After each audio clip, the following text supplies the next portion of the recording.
Welcome to the Sound of Southern Charm podcast. I'm Stephen George, and I'm hoping to give you some inspiration and remind you of what you already know. You just need to keep going. Today, I'm going to continue my series called Mountaintop Moments, a macro view of the lessons I've learned in my working life. I created the name Mountaintop Moments because I grew up a few minutes away from the Blue Ridge Parkway, and when I was old enough to drive, I took several trips up there to enjoy the scenery. And like the stunning view from there, this podcast series is going to take a positive look at the big picture messages from all my jobs to this point. So let's get started.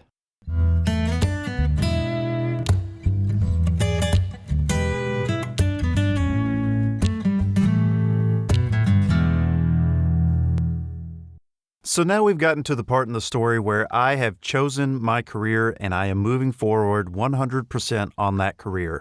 As an associate producer on the morning news show, my job was to help the producer write and place stories for a particular portion of the news show.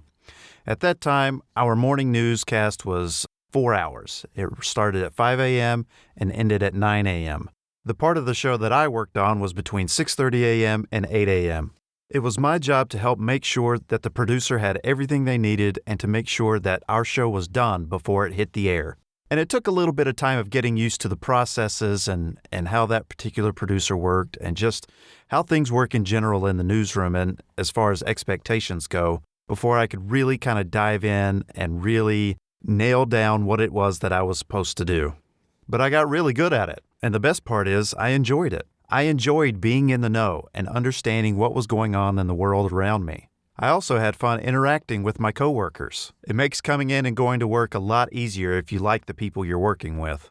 After about 2 years in that role, I was given the opportunity to advance as a producer on the morning news. The producer that I worked with had decided to move on, so now it was my turn to kind of sit in the chair. I was explaining in the previous episodes about the machine that a newsroom can be, and a producer is just one part of that. Now my job for the 6:30 to 8 a.m. portion of the show was to pick the stories, pick how long they were going to be, pick which anchor was going to read those stories, pick the graphics to go along with each story if they needed it, and what type of camera shot would go along with it. I was given a lot of freedom in that role because at the end of the day, it was my show and I got to put my stamp on it. And most days I walked away feeling really good about what I had done. But it wasn't just me making things happen.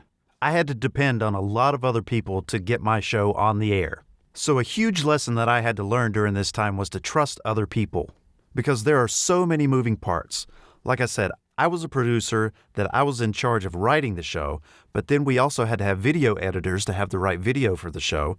We also had to have directors and technical directors during the newscast that would set up the camera shots and run things from an operational standpoint. Then you also have an audio operator, a graphics operator, camera operators like I did for a while. You've got to have the news anchors and the reporters. We've all got to be on the same page and start from the same place. And if one person doesn't know what the other one's doing, it's going to be chaos, especially when there's a breaking news situation. From my personal perspective, there is never a more important moment in trust than in a breaking news situation. And here's why. As a producer, you're having to depend on a couple of people to get you the information you need. Then you either have the choice, while your show is on the air, by the way, of either writing the story yourself or handing it off to your associate producer to write it for you. There were occasions when the executive producer would really bail us out and do that for us. But it all goes back to that whole idea of this show being your special show and you get to make it the way you want it to be. So in these types of breaking news situations, the news anchors that you see on TV are usually the last people in the station to know about it, with the exception of social media and what it has allowed everyone to have access to at the same time. I've always thought that the camera forward people have a really hard job to do. They've got to be able to read what's in front of them while also having to listen to somebody in their ear talk to them, sometimes while they're reading, and not get flustered by any of it. From their perspective, it's also about trust, because they need to trust the producer and everyone around them to get them the information they need so that they don't look like idiots on TV. So I feel like they knew if there was any type of breaking news situation, they knew I had things under control. And that before any information ever came to their desk, that all the I's would be dotted and the T's would be crossed. So it cannot be overstated enough that trust was a huge currency in the newsroom. Everybody had to trust everybody, because one way or another, that show was going on air on time. There's nothing like seeing that red on-air light and knowing that you have deadlines to meet. As part of this process of being a producer, that also meant that I was assigned an associate producer who would work directly with me every single day for every show that I did. So I had to show them the ropes, just like what had been done for me. That was also my first experience with sort of being someone's manager, which at the time was a brand new concept. I had to give them assigned tasks, I had to set my expectations, and had to trust them to get the things done that I had asked before that red light came on. Now for me, letting go of responsibility was really, really hard. I wasn't letting go of the entire show. That was still my responsibility. But I was letting go of the control of how some of it was written.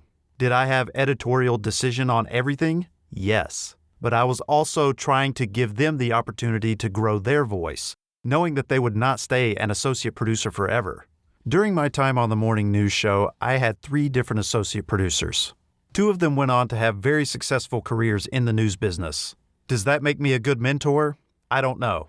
But what I do know is they got to see how I ran a newscast and got to decide for themselves if that's how they wanted to do it or if they wanted to do things that would improve upon what I did.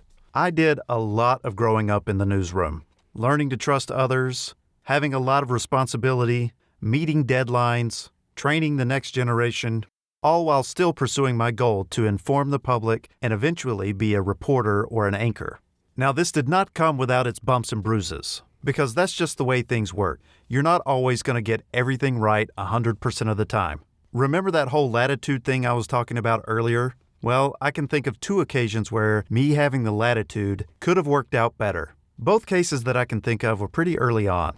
Our TV station was really big on high school sports. And to cover everything in the area, a lot of times they would enlist people within the newsroom who were willing to go out and make a little extra money. So I took the opportunity to cover high school football.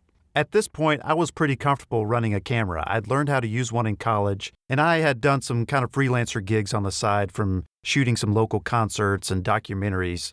But live sports was completely new to me. Now that I've kind of set the stage, I want everybody to know that this was not the first football game that I had ever covered for the TV station. This happened after a couple of weeks or, maybe even a month or 2. I'm not quite clear on the dates. But I went to a high school, just like I had in previous weeks, and set up my camera on the top of the bleachers because this particular school didn't have a quote-unquote media room or anything like that for cameras to set up. So I set my camera up on top of the bleachers to get a wide angle. And I'm waiting for the game to start. Can anybody guess where this is going? No? Okay.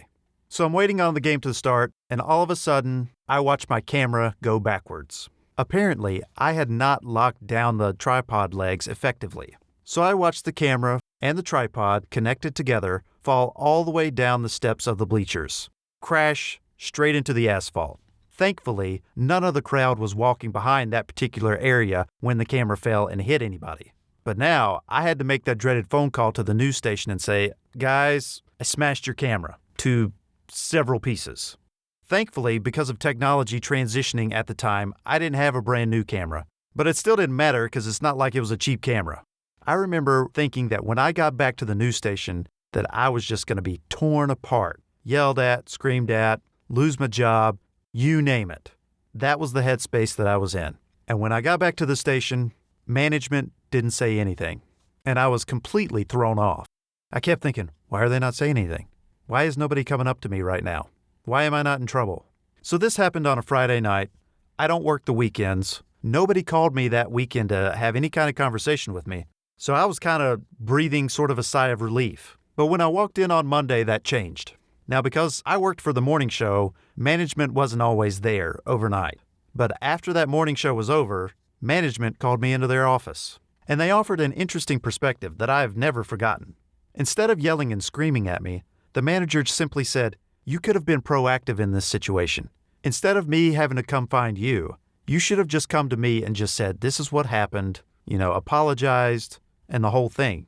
I'm sure he probably knew that I beat myself up enough about it. But he wanted me to take ownership of the situation and present it to him. And I think that whole ownership of the situation thing was really kind of over my head at the moment. I didn't grasp the concept until he brought it up. And then I got it.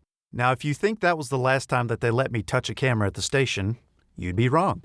Because again, being in a newsroom is all about trusting who you work with. and they were willing to give me another shot after that. This next story ties into me wanting to be a reporter. I felt like I was working really hard on that goal. I was consistently there, I was doing good work, I was taking part in the newsroom meetings. I was also being given the opportunity to write what they call anchor packages.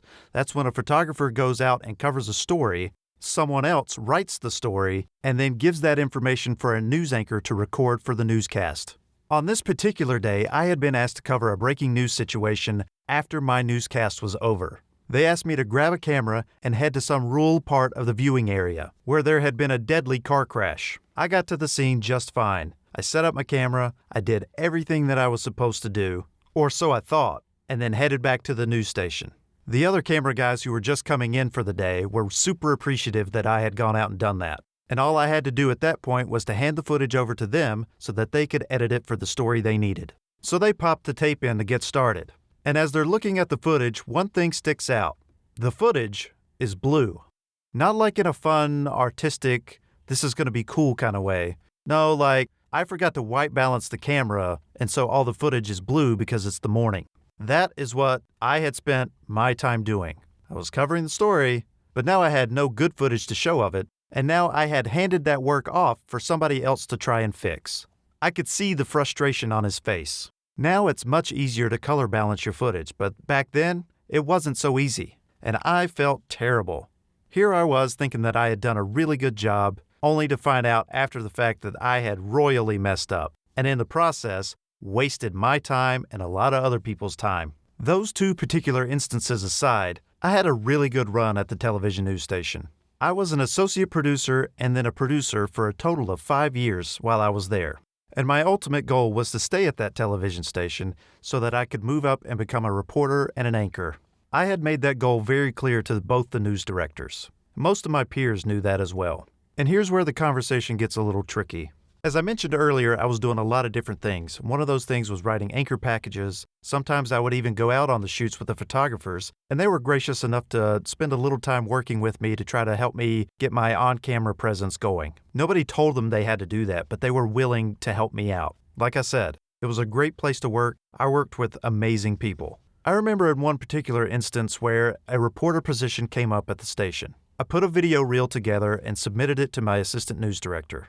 Their advice was for me to get my experience at a different station and then come back to that station after I'd gotten 2 to 3 years experience. My thought process was a little different. I thought that if I stayed at the station for that exact same amount of time, that I would earn my stripes and they'd give me a chance.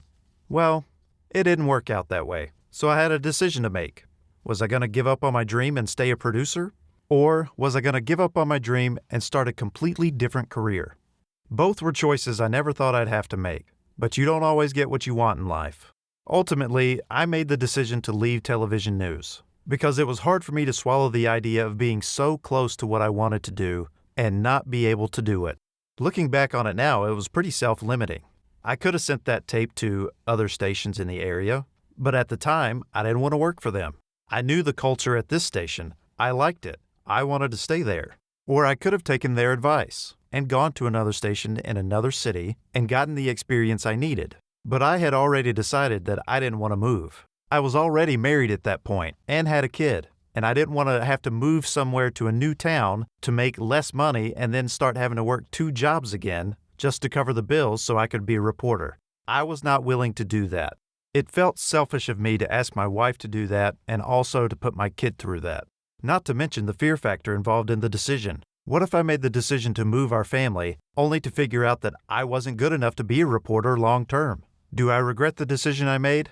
Absolutely not. We'll get more into that on the next episode of this podcast. Be sure to subscribe to find out the next part of the story. If you're interested in working together, check out my samples at StephenGeorgeVO.com. You can also email me at Stephen@StephenGeorgeVO.com. See you next time.